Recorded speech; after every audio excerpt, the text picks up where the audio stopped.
Hey kids, welcome back to another episode of An Old Lady Tries to Do the YouTube Thing. So surprise, I got ready without you, like a big girl.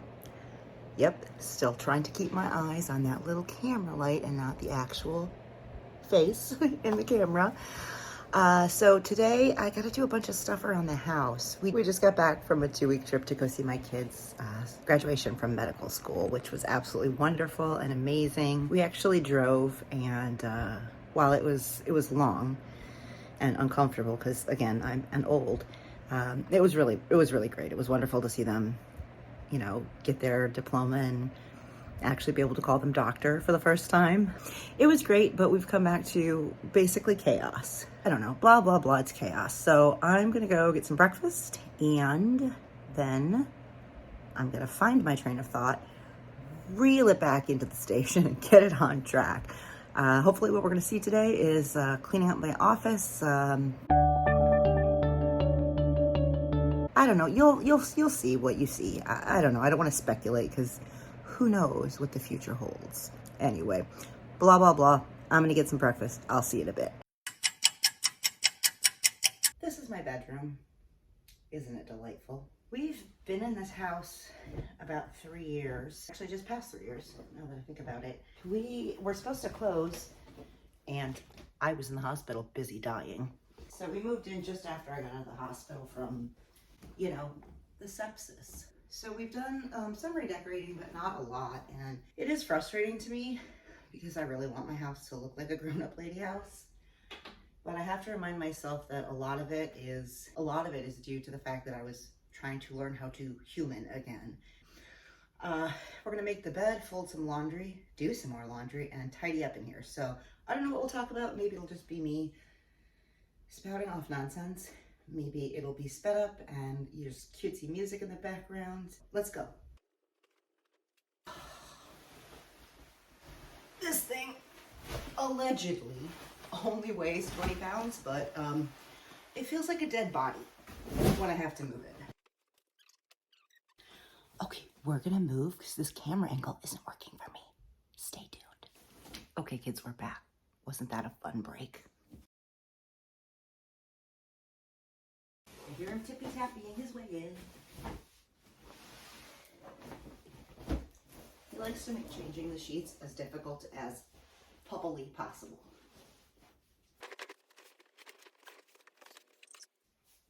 The struggle is real. Such an overused phrase, but whatever. I'm an old lady. I overuse phrases because I don't want to learn any new ones.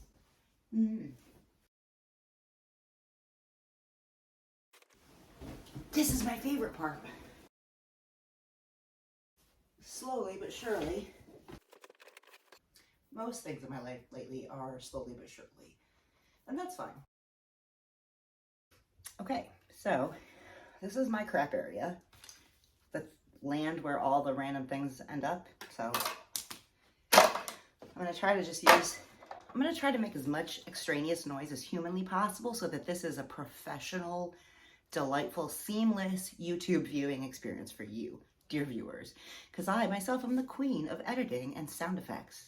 I'm gonna try to use this bin to kind of tidy up all the little odds and ends that kind of somehow congregate here. And that way I can kind of take it around and put things where they belong, where they live. You gotta love the big spider web of electrical cords by my bed. Yeah, I'm gonna vacuum later, so I'm just gonna pretend that that's officially dusting and not just sweeping things onto the floor. Nighttime meds.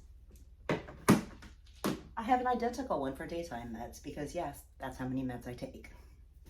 Moving on. This is the other horror-filled corner. Makeup desk.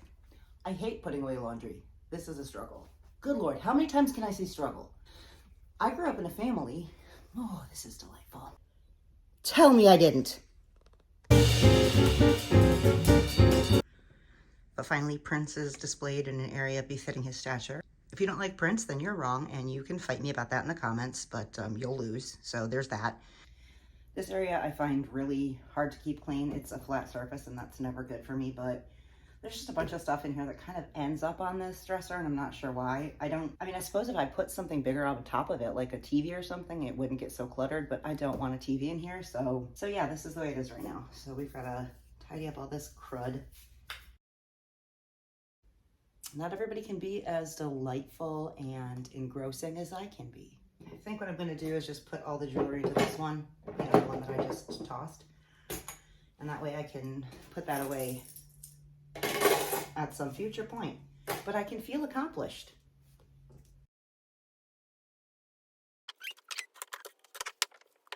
I have no idea why this lamp is in here. I think I thought I was going to use it for lighting, but you know, the $9.99 Target Pixar lamp isn't really effective, I found out.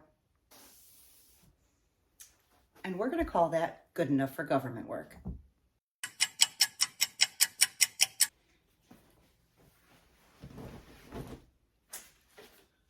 This is but one of 3 loads of laundry I will strive to get washed.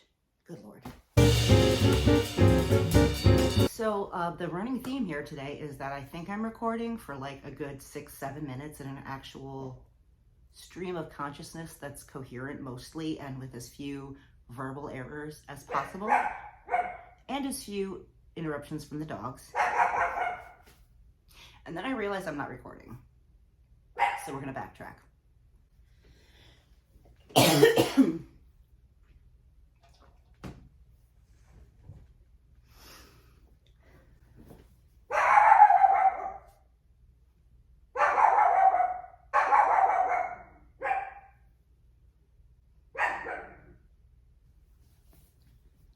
I want to talk a little bit about the family that I grew up in, because I did mention that I'm one of 10 children. Yes, we are all fully biological siblings, same mother, same father. There's a 19-year age difference between the oldest and the youngest, and I am the 6th child out of 10. I like to joke that it's sort of like a Borg destination, and I'm sorry for all of you non-Star Trek nerds out there, but I'm the 6th of 10. We're a unit. We're just this hive mind apparently that moves in unison. But yeah, so I'm the 6th out of 10. The thing is, there was a really big age gap in the middle. So there's 5 kids, and then there's a 7-year age gap, and then there's 5 more. So not only am I a middle child, I am also an oldest child. I'm the first one of the 2nd set. So that's a really interesting dynamic. If you've ever read up or studied anything about birth order and how it may affect personality, you know, I was both a middle child and fully a younger sister of 5 older siblings. Also the oldest of 4 younger siblings. So I was a lot of the time, you know, parenting. The thing I want to be really clear about is that my perception of what I grew up with is just that. It's my perception.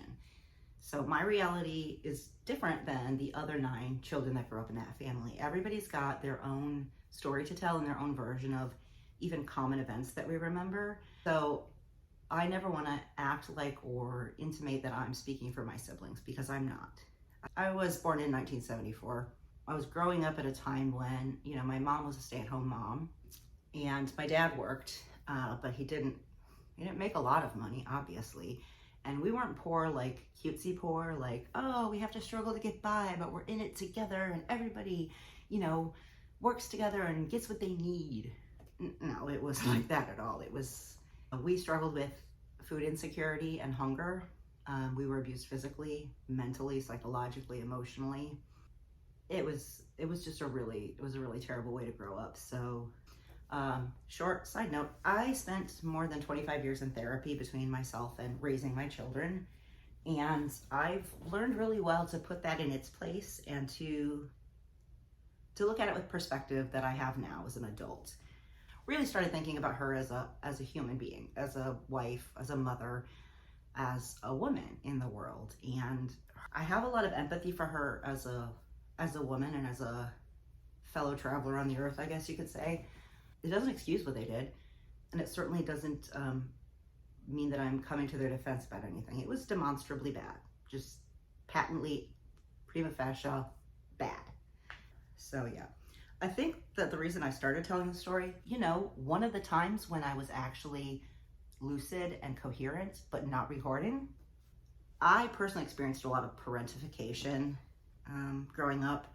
I was either overtly told to be function in an adult role, or I was pressured into it, or I felt pressured into being the adult, which, you know, explains why I got married at 19 and had my first child 9.5 months later. I've worked really hard in therapy to not repeat the mistakes that my parents made and to deal with the issues that I have.